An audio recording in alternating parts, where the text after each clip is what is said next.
Hi guys, it's snowing. I don't know if you can see, but it's like the gentlest little soft snow hail stuff, and it sounds like the softest, sweetest little like crackling sound all around. It's really nice. I came outside on a walk and I just wanted to connect with you. Today's, I don't know what day it is I think it's day 4 of my solo situation here, and I stayed up till 4 a.m. last night just looking into the fire and meditating and learning things about what's happening in my life and in the world.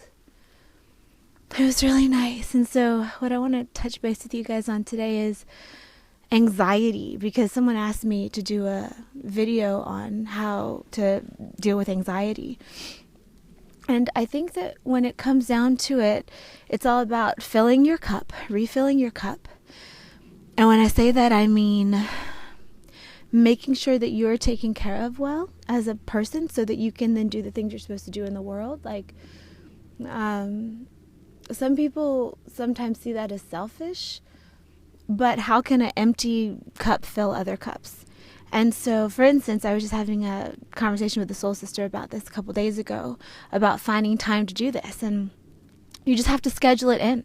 If you are waiting for it to happen, if you're waiting for the perfect time for you to sit down and do whatever it is you need to do, it might be spa time. I know one good way that I fill my cup up is by, doing like mani-pedis and facials and that kind of thing. But you might not be into spa. Yours might be doing something totally different. It might be going to a movie. It might be just going out for a walk in nature. I don't know, whatever your thing is. But you just have to schedule it in. Because if you don't make it happen, things will come up in your world to distract you. So schedule in an hour or so. Put your phone on airplane mode. That is so important. Set an alarm. And for that time, just purposefully do nothing, whatever that means for you. Don't clean. Don't run errands. Just sit around. Don't be on electronic. Just sit around or walk around or live in 3D. And what this will do is, first off, probably a lot of crazy thoughts will come up and you'll probably process some stuff. But after that happens, the thing about anxiety, I feel like, is the main thing that anxiety is thinking that it is more important that you navigate your life based on what other people are doing, saying, thinking, feeling, whatevs, And so it's really important for you to come back to your own inner compass, because it's your inner compass. It's important that you listen to your own inner calling, because that's how the world's going to get what it needs out of you.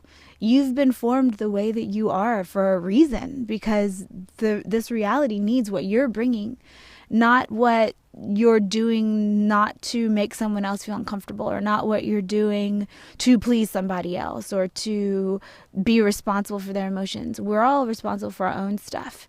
And that especially goes for people who feel like they're held back by especially other adults in their lives, whether it be family, friends, lovers, whatever it is. People who are adults are responsible for their own happiness. You're not responsible for them. And also that whole comparison thing. I know I talked about jealousy in one of my other videos. And when it comes down to it, we are all uniquely perfect and beautiful exactly the way that we are. And I don't mean beautiful as necessarily a visual thing, although that's part of it. And so feeling any way about anyone else's path is missing the point of your own, So with anxiety, just give yourself some silent time, fill your cup up, and remember that your internal settings are what you're supposed to navigate by, not what the external world is doing, what your internal world is doing. There might be some leaps of faith involved, but when there are, take a note. It's okay to take baby steps. You don't have to change everything all at once, but take a note and see if it works or not. See if your gamble works. I was about to say gallop. Interesting. Works or not. And when it does, then you can know next time that you have a leap of faith coming, that you can trust it more and more and more until it's no thing. I mean, for instance, so I'm up here in Oregon until, I don't know, for another week or 2 or something. And then I have no idea where I'm going to be. No idea. I could go down to the south. I could go down to Southern California again. I could go out east. I have no idea. I could go over to like Colorado area. I have no clue what's happening. But I've been in this position often enough to know over the course of my life that I can trust it. And the universe has got my back. And that comes not from some blind faith. There have been times where I've not known that. That comes from having an experience like this where I don't know what's going to happen enough times that now I know, okay, I know what this is, What else? I don't know. Show you the swing I'm on. I want to show you guys one of these epic pine trees, not palm trees. Wrong hemisphere for that. Anyway, I hope you're doing great. I hope you're having a great holiday. It's funny because, today's Christmas Eve, and I'm spending Christmas Eve and Christmas Day totally alone. I'm just going to hang out. I'm about to go light a fire right now and just chill and eat food and just be solo. And I've had so many holidays over the course of my life that I had to hang out with family, friends. You had to do the obligatory, okay, go see this person, go see that person. And that's beautiful too. That's cool. But I can sometimes get drained or overwhelmed in crowds just because I feel everything from everyone. And so I'm kind of really loving the fact that I can do this. It feels really kind of decadent and yummy to me. So anyway, send you guys lots of love from Chile, Oregon. The sky is amazing right now. There are all these landscapes of cloud cities, it looks like up there, and the little bit of rain and snow. It's really nice. And so, my fingers are chilly, so I'm going to go inside and start a fire. But much love. See you again very soon. Mwah. Bye.